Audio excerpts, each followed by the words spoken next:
पश्चिमी उत्तर प्रदेश में पार्टियां वोटर्स को हिंदू और मुसलमान के नाम पर बांटने की कोशिश कर रही हैं। इस वक्त हम लोग दारुल उलूम में हैं और मेरे साथ हैं यहाँ के चीफ मौलाना अरशद मदनी। स्वागत है सर आपका आज तक पर। सबसे पहले मैं आपसे जानना चाहूंगा कि ऐसे वक्त में जब चुनाव सर पर हैं और हर पार्टी मुसलमान वोटर को अपनी तरफ खींचने की कोशिश कर रही है, बीजेपी भी ये कोशिश कर रही है, आपके हिसाब से इस चुनाव में मुस्लिम वोटर्स का और दारुल उलूम का और आपका खुद का क्या नजरिया है? देखिए, मैं पहली बात तो मैं ये वादे करना चाहता हूँ कि दारुल उलूम देवबंद एक खालिस तालीमी इदारा है।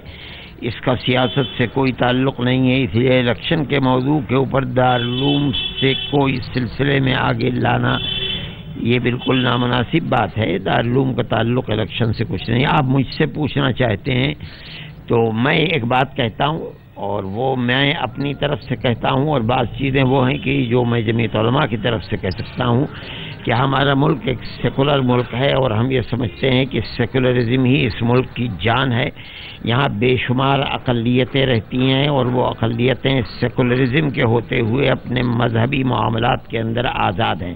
सेकुलरिज्म क्या है आपके हिसाब से? मैं सेकुलरिज्म का मफहूम ये लेता हूँ कि अगर कोई पार्टी ये कहती है कि ये मुल्क हिंदू का है और हिंदू स्टेट बनकर इस मुल्क का कानून और निज़ाम चलेगा, मैं कहता हूँ कि वो पार्टी सेकुलर पार्टी नहीं है बल्कि वो फिरका परस्त पार्टी है। एक बड़ा तबका है जो कहता है कि सेकुलरिज्म के नाम पे पॉलिटिक्स हो रही है, अपीजमेंट हो रही है और इस वजह से सेकुलरिज्म एक मास्क बन गया है। हकीकत में हो रही है अपीजमेंट और उसको खत्म करने का वक्त। नहीं, मैंने आपको एक मेयार दिया है कि जो ये कहता है कि इस मुल्क को आगे हम अगर इख्तिदार में आएंगे तो हम इसको हिंदू स्टेट बनाएंगे, जो ये कहता है कि हिंदुस्तान में रहना है तो वंदे मातरम कहना है, हम ये समझते हैं कि ये इस मुल्क को सेकुलर नहीं रखना चाहता है बल्कि ये इस मुल्क को एक हिंदू स्टेट के रूप के अंदर रखना चाहता है। अगर मुल्क हिंदू स्टेट बनकर रहेगा तो अक़लियतें यहाँ चैन सुकून से नहीं बैठेंगी।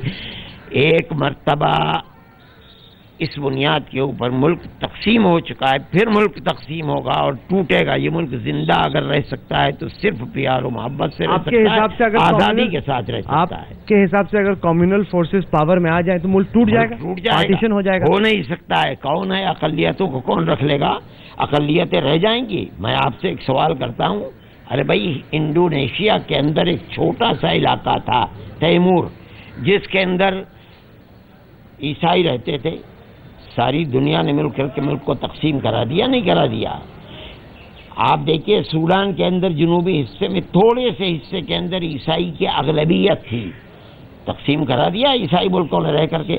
आपके इस मुल्क के अंदर कितनी स्टेट हैं जो इस वक्त क्रिश्चियन स्टेट हैं? आप देखिए, हिंदुस्तान के मशरिक़ के अंदर आपके बोडोलैंड भी उसी तरफ से, नागालैंड, मिजोरम, अरुणाचल, मेघालय, कौन माई का लाल है हिंदू स्टेट बन जाए और ये स्टेट रह जाएंगे, मुल्क तकसीम हो। पर सर, इस बार का चुनाव जो है वो तो विकास के नाम पर पार्टियां कह रही हैं कि वो लड़ रही हैं और कई सारे ऐसे मौलाना हैं जिन पे आरोप लग रहा है कि वो एक खौफ पैदा कर रहे हैं कि अगर मोदी आ गया तो देश में ऐसा हो जाएगा, वैसा हो जाएगा। मोदी का आप कैंपेन उठा के देखिए, उन्होंने तो अपनी जुबान से एक चीज कम्युनल नहीं बोला।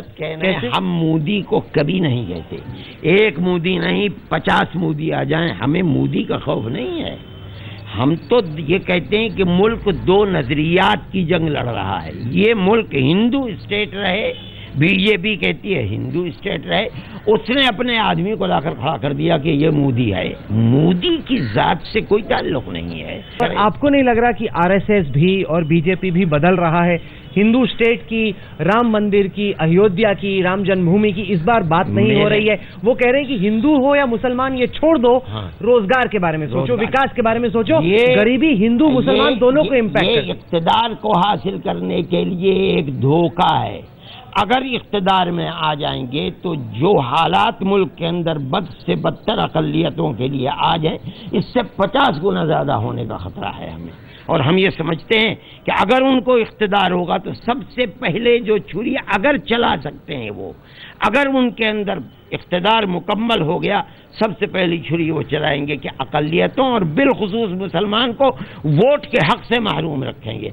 आज तक अगर वो इख्तिदार से महरूम हैं सही तरीके पर, सिर्फ इस बुनियाद पर है कि अक़लियतों को वोट डालने का हक़ है। सर, हकीकत यह है कि 2002 के बाद गुजरात में दंगे नहीं हुए। आप कह तो रहे हैं कि ऐसा हो जाएगा वैसा हो जाएगा, लेकिन गुजरात में 2002 से अब तक 12 साल हो गए। पहले हर साल दंगा हुआ करता था, 12 साल में एक दंगा नहीं हुआ। वहां के मुसलमान अच्छा कर रहे हैं, रोजगार मिल रहा है, अमीर हो रहे हैं।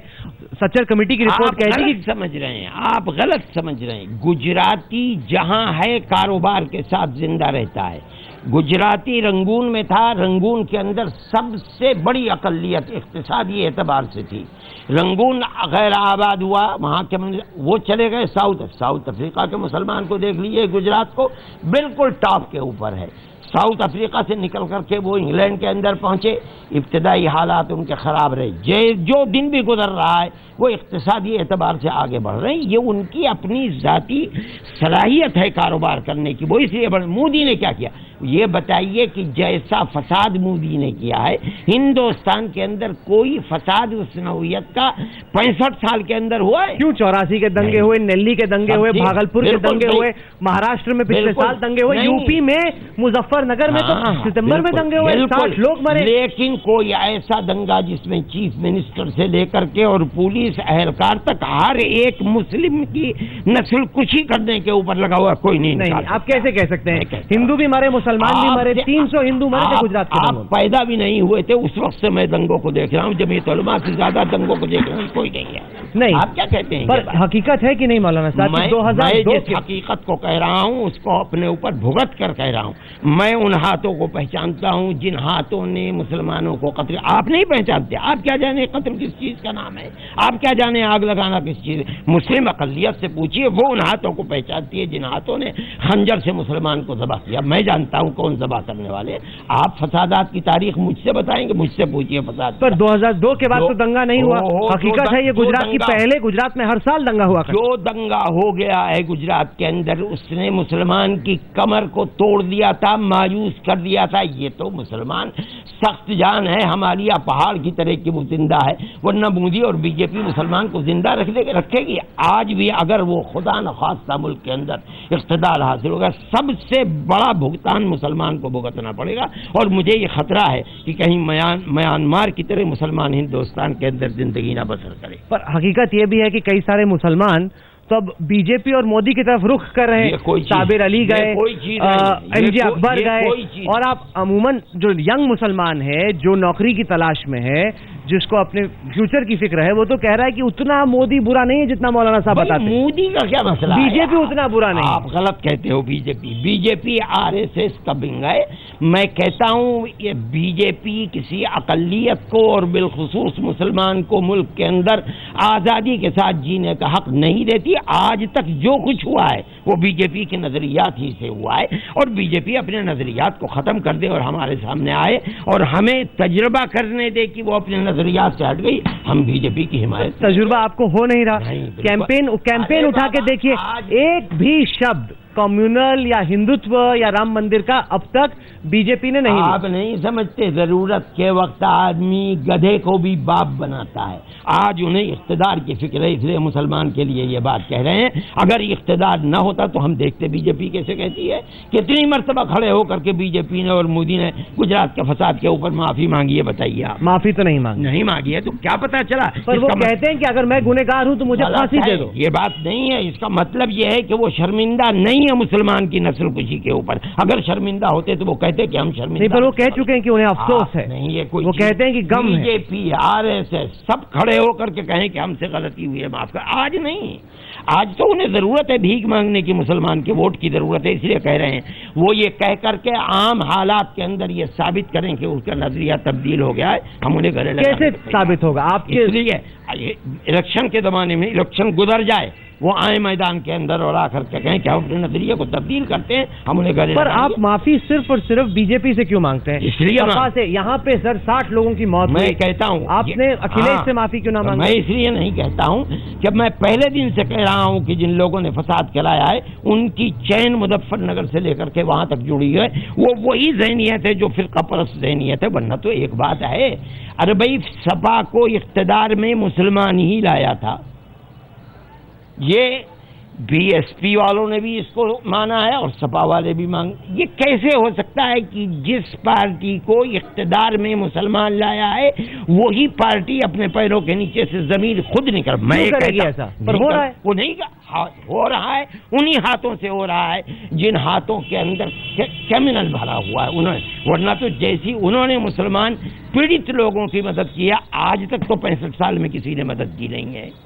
हम देख रहे हैं सर कि मुसलमान वोट जो है, जो मुसलमान बदलते हैं मौजू को। मैं कह रहा हूं, क्या आप बता सकते हैं कि किसी ने मुसीबत ज़दा लोगों की ऐसी मदद की है? सर होने क्यों दिया? मैं दूसरा सवाल पूछता हूं, ठीक है, होने क्यों दिया? वो मैं कहता हूं, वो मैं कहता हूं और मैं कह भी चुका हूं कि तजुर्बा नहीं था इसलिए गलती हो गई एक लड़के का। ये तो बहाना है। मोदी भी कह सकते तजुर्बा नहीं था, जुम्मे के जुम्मे हुए थे, मेरे को सीएम बने। मोदी बड़े आदमी है सर, अखिलेश सीएम है, बड़े सब देश के सबसे बड़े राज्य के सीएम है। कितने दिन के अंदर उसके ऊपर मैं उनसे भी कह चुका हूं और आपसे भी कहता हूं, मैं कांग्रेसी हूं, मैं उनकी पार्टी का आदमी हूं, लेकिन मैंने कोई उधार भी नहीं खा रखा कि मैं उनकी हर बात को गलत ही कहूं। मैं ये कहता हूं कि जैसी उन्होंने मदद की है वैसी किसी ने मदद नहीं की है। कांग्रेस में 10 साल हो गए यूपीए के, क्या आपको लगा मदद की मुसलमानों की? देखिए, दो मौजू अलग अलग नहीं, पर ये अहम मौजू है। कहता हूँ हाँ, मदद की मुसलमान। कैसे? देखिए, किसने अक़लियती किरदार जामे मिल्लिया का दिया है, किसने किया है? आप समझते हैं इस बात? मैंने कराया है, मैं गया हूँ बार बार लेकर के उसको प्राइम मिनिस्टर के पास, प्राइम मिनिस्टर लेकर के गए सोनिया जी के पास, और आज उसके अंदर 20,000 लड़कों के अंदर 14,000 लड़के मुसलमान पढ़ रहे हैं। क्या ये कांग्रेस का काम नहीं है? पर सर, आपकी बात में इतना वजन है, इस वजह से मैं आपसे पूछता हूं कि आप जब इस तरह की बातें करते हैं, आपको नहीं लगता कि कौमी एकता के लिए, देश की जो सोशल फैब्रिक है उसके लिए बहुत बड़ा खतरा है? अगर आप इतना खौफ पैदा करेंगे कुछ भी होने से पहले, नहीं आप कह रहे हैं ऐसा हो जाएगा वैसा हो जाएगा, अब न जाने होगा कि ना होगा। नजरियात है ना भाई, नजरियात है। नजरियात है कि नफरत? नहीं, वही नफरत के नजर। पर नफरत की नजर क्यों है सर? इसलिए है कि वो ये नहीं चाहते हैं कि उनके इस मुल्क के अंदर मुसलमान जिंदा रहे। नहीं, वो तो कह रहे हैं उनकी नजर में नफरत नहीं, मैं पूछ रहा हूँ आपकी नजर में नफरत। भाई मेरी नजर में नफरत, आज वो कह रहे हैं जब उनके सामने इलेक्शन है और मुसलमान के वोट की कीमत है, इससे हट करके 3 महीने के बाद वो इसका प्रचार करें तो मैं कहूंगा कि हकीकत है, और अगर नहीं करते हैं इलेक्शन के अलावा तो मैं समझता हूँ झूठ है, झूठ है, झूठ है। हम देख रहे हैं कि इस बार जो मुस्लिम ओपिनियन है वो डिवाइडेड है। कुछ जो बहुत बड़े इन्फ्लुएंशियल मौलवी हैं वो बसपा के पक्ष में हैं, कुछ समाजवादी पार्टी के शाही इमाम जामा मस्जिद के कहते हैं कि कांग्रेस से सोनिया गांधी उनसे मिल के आई, सब डोरे डाल रहे मुस्लिम वोट पर। ये बताइए, वो डोरे डाल रहे हैं, बीजेपी वो डोरे डाल रही नहीं डाल रही? आप ये तो बताइए। बीजेपी भी अपील कर रही है मुस्लिम हो गई बात, तो इनका क्या कसूर है? अरे भाई, अगर बीजेपी जैसी पार्टी, हम जिसके हाथ को मुसलमान के खून में रंगा हुआ देखते हैं, वो आज मुसलमानों पर डोर, तो आप कांग्रेस और सपा से और बीएसपी से क्या शिकवा करते हो? अरे भाई, इन पार्टियों को तो ये तो जब कभी भी इख्तिदार में आएंगी मुसलमान ही के वोट से इख्तिदार में आएंगी, और किसी तरह। तो आप जो लोग देख रहे हैं, हिंदू भी मुसलमान भी, मौलाना अरशद मदनी चुनाव के लिए क्या बात रखना चाहेंगे? मैं सिर्फ एक बात कहता हूं, और मैं दे चुका हूं, अपने पैसे से दे चुका हूं। हराम है जो किसी पार्टी से मैंने पैसा लिया हो। मैं ये कहता हूं कि 2 नजरियात की लड़ाई है। वो नजरिया जो इस मुल्क को हिंदू स्टेट बनाना चाहता है, मुत्तहिद होकर के उस नजरिए को मैदान से धकेलो, और जिस कॉन्स्टिट्यूंसी में सेकुलर माइंड किसी भी पार्टी का कैंडिडेट आगे बढ़ रहा है, जमा होकर के उस कैंडिडेट को आगे बढ़ा दो। मेरा ये एक बहुत साफ और सुथरा नजरिया है।